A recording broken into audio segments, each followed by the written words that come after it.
शेती आणि संलग्न क्षेत्रात राबणाऱ्या महिलांना शेतकरी दर्जा देणारं महत्त्वाचं विधेयक विधानसभेत एकमतानं मंजूर. 2 दिवसांच्या चर्चेनंतर पुरवणी मागण्यांना मंजुरी.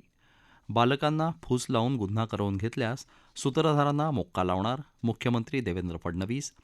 व्यापक चर्चेनंतरच अनुसूचित जातींच्या उपवर्गीकरणाबाबतचा निर्णय घेण्याचं मुख्यमंत्री देवेंद्र फडणवीस यांचं आश्वासन.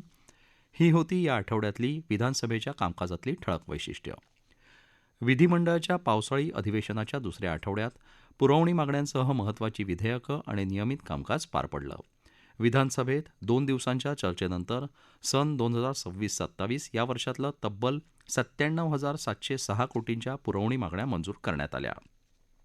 या आठवड्याच्या कामकाजात सभागृहानं महत्त्वाची विधेयकं संमत केली. यात शेती आणि अनुषंगिक क्षेत्रात काम करणाऱ्या महिलांना शेतकरी दर्जा देणारं महाराष्ट्र महिला शेतकरी सक्षमीकरण विधेयक एकमतानं मंजूर करण्यात आलं. शेती आणि अनुषंगिक क्षेत्रात काम करणाऱ्या महिलांना शेतकरी दर्जा देणारं महाराष्ट्र महिला शेतकरी सक्षमीकरण विधेयक गुरुवारी विधानसभेत एकमतानं मंजूर करण्यात आलं. शेती आणि प्रक्रिया उद्योगात राबणाऱ्या महिलांना या विधेयकामुळे शेतकरी म्हणून ओळख मिळणार आहे. त्यामुळे शेतकरी महिलांना केंद्र आणि राज्य सरकारच्या विविध योजनांचा लाभ घेणं शक्य होणार आहे. कृषीमंत्री दत्तात्रय भरणे यांनी मांडलेल्या या विधेयकाला सत्ताधाऱ्यांसह विरोधी बाकांवरच्या काही सदस्यांनीही पाठिंबा दिला. तर या विधेयकाचा गैरफायदा घेतला जाईल असा इशारा देतानाच शेतकरी प्रमाणपत्रानं महिलांच्या आयुष्यात काय बदल होणार असा प्रश्न काँग्रेस आणि राष्ट्रवादी शरद पवार पक्षाच्या सदस्यांनी उपस्थित केला. शेतीसह पशुपालन, मत्स्यपालन, कुक्कुटपालन तसंच इतर शेती संलग्न व्यवसायातल्या महिलांना शेतकरी दर्जा मिळणार असून महिलेच्या नावावर सातबारा नसला तरी त्यांना शेतकरी प्रमाणपत्र दिलं जाणार आहे. शेतजमीन महिलांच्या नावावर करणं हा विधेयकाचा उद्देश नसून शेतकरी म्हणून महिलांना स्वतःची ओळख मिळावी हा या विधेयकाचा उद्देश असल्याचं कृषीमंत्री भरणे यांनी यावेळी स्पष्ट केलं. यासोबतच ठेवीदारांच्या व्याख्येत डिजिटल आणि क्रिप्टोचाही समावेश करण्यासाठी महाराष्ट्र ठेवीदारांच्या वित्तीय संस्थांमधल्या हितसंबंधांचं संरक्षण अधिनियम अर्थात MPID सुधारणा विधेयकही विधानसभेत संमत करण्यात आलं. गृहराज्यमंत्री योगेश कदम यांनी हे विधेयक मांडलं. या सुधारणांमुळे क्रिप्टो, डिजिटल करन्सीसह ब्लॉक चेन आधारित डिजिटल गुंतवणुकीतली फसवणूक टाळण्यास मदत होणार असल्याचं राज्यमंत्री कदम यांनी यावेळी सांगितलं. MPID अंतर्गत विशेष न्यायालयातील जप्ती प्रकरणात केवळ 3 वेळा तहकुबी आणि अपिलासाठी दायित्वाच्या 50% रक्कम अनामत म्हणून जमा करण्याची सुधारणा करण्यात आली आहे. यासोबतच राज्यातल्या स्थानिक स्वराज्य संस्थांमधल्या राखीव जागांवर निवडून आलेल्या उमेदवारांना आपलं जात वैधता प्रमाणपत्र सादर करण्यासाठी 6 महिन्यांची अंतिम मुदतवाढ देणारं 2026चं महाराष्ट्र नगरपालिका कायदे सुधारणा विधेयकही सभागृहानं संमत केलं. अल्पवयीन बालकांना फूस लावून, पैशांचं आमिष दाखवून किंवा त्यांच्या हातात शस्त्र देऊन गुन्हा करवून घेतला गेल्यास मूळ सूत्रधार घटनास्थळी हजर नसला तरी त्यानंच तो गुन्हा केला आहे असं समजून त्याच्यावर कारवाई केली जाईल. अशा प्रकरणांमध्ये टोळीसदृश बाबी आढळल्यास संबंधितांवर महाराष्ट्र संघटित गुन्हेगारी नियंत्रण कायदा अर्थात मकोका अंतर्गत कारवाई करण्याची तरतूद कायद्यात केली जाईल अशी घोषणा मुख्यमंत्री देवेंद्र फडणवीस यांनी या संदर्भातल्या तारांकित प्रश्नाच्या उत्तरात केली. तर डान्स बारकडून परफॉर्मन्स लायसन्सचा गैरवापर होऊ नये यासाठी महाराष्ट्र पोलीस अधिनियमात आवश्यक सुधारणा करण्यात येतील. यंदाच्याच अधिवेशनात ही दुरुस्ती आणणार असल्याची माहिती मुख्यमंत्री देवेंद्र फडणवीस यांनी या संदर्भातल्या तारांकित प्रश्नाच्या उत्तरात दिली. राज्यातल्या शालेय अभ्यासक्रमात महाराष्ट्राचा मानबिंदू असणाऱ्या थोरामोठ्यांच्या कर्तृत्वाची माहिती देणाऱ्या पुस्तकाचा समावेश केला जाणार असल्याची माहिती शालेय शिक्षण मंत्री दादा भुसे यांनी तारांकित प्रश्नावरच्या चर्चेदरम्यान दिली. तर राज्यात सर्व माध्यमांच्या शाळांमध्ये मराठी भाषा शिकवणं आणि परीक्षा घेणं सक्तीचं असून याच्या पडताळणीसाठी विशेष तपासणी मोहीम राबवली जाईल. तसंच ज्या अधिकाऱ्यांच्या कार्यक्षेत्रातील शाळांमध्ये मराठी भाषा शिकवली जात नसेल त्यांच्यावर कारवाई करण्याचं आश्वासनही मंत्री भुसे यांनी सभागृहात दिलं. भाजप सदस्य अतुल भातखळकर यांनी याबाबत प्रश्न मांडला होता. अनुसूचित जातींच्या उपवर्गीकरणाबाबत व्यापक चर्चेअंतीच अंतिम निर्णय केला जाणार असल्याचं मुख्यमंत्री देवेंद्र फडणवीस यांनी स्पष्ट केलं. काँग्रेस सदस्य विजय वडेट्टीवार यांनी अनुसूचित जातींच्या उपवर्गीकरणाचा मुद्दा मांडला होता. कोणत्याही समाज घटकावर अन्याय करण्याचा सरकारचा मानस नसून मागे राहिलेल्या समाज घटकांना पुढे आणण्यासाठी सर्वोच्च न्यायालयाच्या निर्देशानुसार उचित उपाययोजना करायच्या आहेत. त्यामुळे व्यापक चर्चेअंतीच अंतिम निर्णय केला जाईल असं मुख्यमंत्र्यांनी स्पष्ट केलं.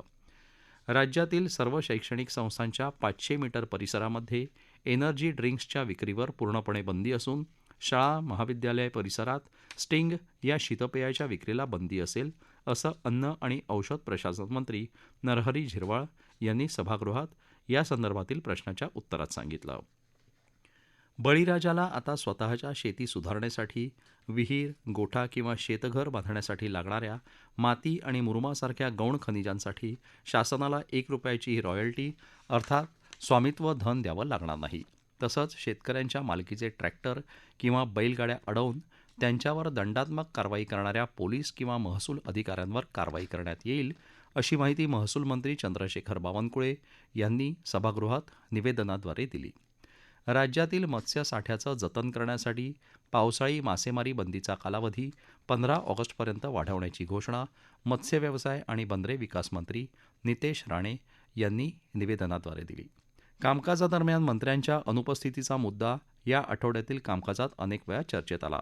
विशेषतः शुक्रवारी सकाळच्या विशेष सत्रातील बैठकीतील चर्चेवेळी संबंधित खात्याचे मंत्री सभागृहात उपस्थित नसल्यानं कामकाज 2 वेळा तहकूब करावं लागलं. मुंबईच्या प्रस्तावावरील महत्त्वाच्या चर्चेला सभागृहात एकही मंत्री उपस्थित नसल्याबद्दल सत्ताधारी भाजप सदस्य योगेश सागर आणि अतुल भातखळकर यांनी आक्षेप घेतला. मंत्र्यांना गांभीर्य नसेल तर कामकाज कसं चालणार असा प्रश्न करत सदस्यांनी सभागृह तहकूब करण्याची मागणी केली. वाढत्या गदारोळामुळे तालिका अध्यक्षांनी सुरुवातीला 5 मिनिटांसाठी आणि त्यानंतर पुन्हा 10 मिनिटांसाठी कामकाज तहकूब करावं लागलं. पुढील वर्षापासून टीईटी आणि अन्य सर्व परीक्षा ऑनलाईन पद्धतीने शालेय शिक्षण मंत्री दादा भुसे यांची घोषणा. कुंभमेळ्याच्या कामांसाठी निधीची कोणतीही कमतरता भासू दिली जाणार नाही, मंत्री उदय सामंत यांची माहिती. विधान परिषद उपसभापतीपदी सचिन अहिर यांची निवड. विद्यार्थ्यांना विशिष्ट दुकानांमधूनच पुस्तकं, गणवेश आणि शैक्षणिक साहित्य खरेदी करण्यास भाग पाडणाऱ्या सीबीएसई, आयसीएसई बोर्डाशी संलग्न शाळांवर शासन कठोर कारवाई, शालेय शिक्षण राज्यमंत्री पंकज भोयर यांची माहिती. या होत्या विधिमंडळाच्या विधान परिषदेच्या दुसऱ्या आठवड्यातील ठळक घडामोडी. शिक्षक पात्रता परीक्षा अर्थात टीईटी परीक्षेचा पेपर फुटणं हा गुन्हा संवेदनशील असून या दाखल गुन्ह्याचं गांभीर्य आणि व्याप्ती लक्षात घेता पोलीस महासंचालक महाराष्ट्र राज्य मुंबई यांच्या 27 जूनच्या आदेशान्वये पोलीस सहआयुक्त गुन्हे ठाणे शहर यांच्या अध्यक्षतेखाली विशेष तपास पथक स्थापन करून त्यांचेकडे वर्ग करण्यात आला आहे. सदर गुन्ह्याचा तपास विशेष तपास पथकामार्फत सुरू आहे. सदर गुन्ह्याच्या तपासासाठी बिहारला 2 पथकं, हरियाणाला 1 पथक आणि दिल्लीला 1 पथक रवाना करण्यात आलं आहे. सदर गुन्ह्यात 3 आरोपींना अटक केली असून ते पोलीस कोठडीत आहेत. पेपरफुटी प्रकरणी जे कोणी दोषी आढळतील त्या सर्वांवर संघटित गुन्हेगारी कायदा अर्थात मकोका अंतर्गत गुन्हा नोंदवण्याबाबत मकोका कायद्यात आवश्यक ते बदल करण्याबाबत तपासणी करण्यात येईल, असं निवेदन शालेय शिक्षण मंत्री दादा भुसे यांनी केलं.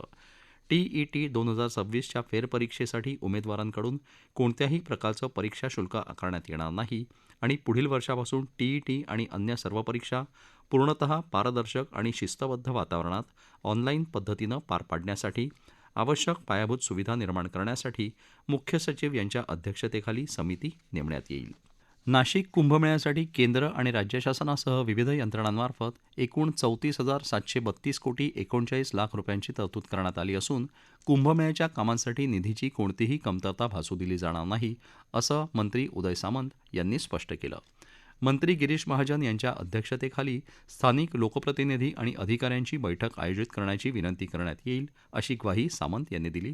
तसंच कुंभमेळ्याआधी कामं संपावी यासाठी एकाच वेळी अनेक प्रकल्पांची कामं सुरू असल्यानं वाहतूक कोंडी होत असून ती होऊ नये यासाठी काय उपाययोजना करता येतील याविषयी कंत्राटदारांची चर्चा करण्यात येईल, असंही सामंत यांनी स्पष्ट केलं. रस्ते रुंदीकरणासह विविध प्रकल्पांची कामं वेगानं सुरू असून भूसंपादनाची प्रक्रियाही सुरू असल्याची माहिती त्यांनी सभागृहाला दिली. रस्ते रुंदीकरण आणि नवीन रस्त्यांच्या 36 कामांपैकी सुमारे 40% कामं पूर्ण झाली आहेत. 25 गावांमधील 406.19 हेक्टर जमीन संपादित करण्याचं नियोजन असून त्यापैकी 35.24 हेक्टर जमीन संपादित करण्यात आली आहे. यासाठी 352 कोटी 57 लाख रुपये वितरित करण्यात आले आहेत. खासगी जमीन संपादनासाठी 3,659 कोटी 47 लाख रुपये आणि रिंग रोडसाठी 3,954 कोटी रुपये तरतूद करण्यात आली आहे, असंही त्यांनी यावेळी सांगितलं. विधान परिषदेच्या उपसभापतीपदासाठी सचिन अहिर यांची निवड 1 जुलै रोजी घोषित करण्यात आली. सभापती राम शिंदे यांनी सचिन अहिर यांची उपसभापतीपदी निवड झाल्याचं जाहीर केलं. अहिर यांच्या अभिनंदनाचा प्रस्ताव मांडताना मुख्यमंत्री देवेंद्र फडणवीस यांनी सर्व पक्षांनी सभागृहाच्या उच्च परंपरांचा मान राखत एकमतानं ही निवड करण्याचा निर्णय घेतला. यामुळे संसदीय लोकशाही अधिक बळकट झाली असून सभागृहाच्या सुदृढ परंपरा जपण्याची सामूहिक भावना अधोरेखित झाली आहे. तर सभापती राम शिंदे यांनी उपसभापतीपद हे केवळ सन्मानाचं नसून अत्यंत जबाबदारीचं पद असल्याचं सांगून ते सभागृहाचं कामकाज निष्पक्षपणे, संयमानं आणि संसदीय नियमांचं पालन करून चालवतील. सभागृहातील सर्व सदस्यांना समान न्याय देत लोकशाही मूल्य आणि संसदीय परंपरा अधिक समृद्ध करण्याचं कार्य उपसभापती सचिन अहिर करतील, असा विश्वास त्यांनी व्यक्त केला. सर्वसामान्य जनता, कष्टकरी, कामगार आणि महाराष्ट्राच्या मातीशी असलेली माझी बांधिलकी कालही होती, आजही आहे आणि उद्याही कायम राहील. उपसभापती म्हणून पक्षभेद न करता प्रत्येक सदस्याला समान न्याय देण्याचा प्रामाणिक प्रयत्न करेन, अशी ग्वाही विधान परिषदेचे नवनिर्वाचित उपसभापती सचिन अहिर यांनी दिली. विद्यार्थ्यांना विशिष्ट दुकानातूनच पुस्तकं, गणवेश आणि शैक्षणिक साहित्य खरेदी करण्यास भाग पाडणाऱ्या राज्यातील काही खासगी तसंच सीबीएसई, आयसीएसई बोर्डाशी संलग्न शाळांवर शासन कठोर कारवाई करेल, असं राज्यमंत्री पंकज भोयर यांनी सांगितलं. प्रश्नाला उत्तर देताना राज्यमंत्री भोयर यांनी स्पष्ट केलं की अशा प्रकारच्या सक्तीला शासनाचा ठाम विरोध असून यापूर्वीही काही शाळांवर कारवाई करण्यात आली आहे. प्रत्येक विभागीय उपसंचालक कार्यालयाअंतर्गत सहाय्यक संचालकांच्या नियंत्रणाखाली नोडल अधिकारी नेमले जाणार आहेत. या अधिकाऱ्यांमार्फत शाळांमधील खरेदी प्रक्रियेवर बारकाईनं देखरेख ठेवली जाईल आणि नियमभंग करणाऱ्या शाळांवर तात्काळ कारवाई केली जाईल. लोकप्रतिनिधींनी या मुद्द्यावर मांडलेल्या तक्रारींच्या आधारे संबंधित शाळांची स्वतंत्र यादी तयार करण्याचे निर्देशही देण्यात आले आहेत. या यादीच्या आधारे तपासणी करून आवश्यक त्या ठिकाणी दंडात्मक कारवाई करण्यात येईल, असंही राज्यमंत्री भोयर यांनी नमूद केलं. उपनगरीय रेल्वे प्रवाशांच्या सुरक्षिततेच्या दृष्टीनं रेल्वे प्रशासन, राज्य सरकार आणि लोकप्रतिनिधी यांची संयुक्त बैठक घेण्यात येईल. तसंच प्रत्यक्ष स्थानकांना भेटी देऊन सुरक्षेचा आढावा घेण्यात येईल, असं आश्वासन गृहराज्यमंत्री शहरे योगेश कदम यांनी दिलं. प्रवाशांच्या सुरक्षिततेसाठी साध्या वेशातील पोलीस, भरारी पथकांची नेमणूक केली असून संशयितांची तपासणी करण्यात येते. एकूण 177 उपनगरीय रेल्वे स्थानकांमध्ये 900 सीसीटीव्ही कार्यरत असून ते वाढवण्यासाठी केंद्राशी पत्रव्यवहार करण्यात येईल, असंही कदम म्हणाले. रेल्वे प्रवासादरम्यान नेमके कुठे अपघात होतात ते शोधून त्याचे झोन तयार केले आहेत. काय उपाय करावे हे सुचवण्यासाठी जॉईंट कमिशनर दर्जाच्या अधिकाऱ्याची नियुक्ती करण्यात येईल. तसंच सर्वच लोकल 15 डब्यांच्या करून प्रवाशांचा ताण कमी करण्याचा प्रयत्न करण्यात येईल, असंही राज्यमंत्री कदम म्हणाले. महिलांना आर्थिकदृष्ट्या सक्षम करण्यासाठी सुरू करण्यात आलेल्या गुलाबी अर्थात पिंक ई रिक्षा योजनेची अंमलबजावणी अधिक प्रभावी करण्यासाठी शासन प्रयत्नशील असून चालू आर्थिक वर्षात किमान 5,000 महिलांना या योजनेचा लाभ देण्याचं उद्दिष्ट असल्याची माहिती महिला आणि बालविकास मंत्री आदिती तटकरे यांनी विधान परिषदेत दिली. गुलाबी ई रिक्षा योजनेची प्रभावी अंमलबजावणी करण्याबाबतचा प्रश्न विधान परिषद सदस्य चित्रा वाघ यांनी मांडला होता.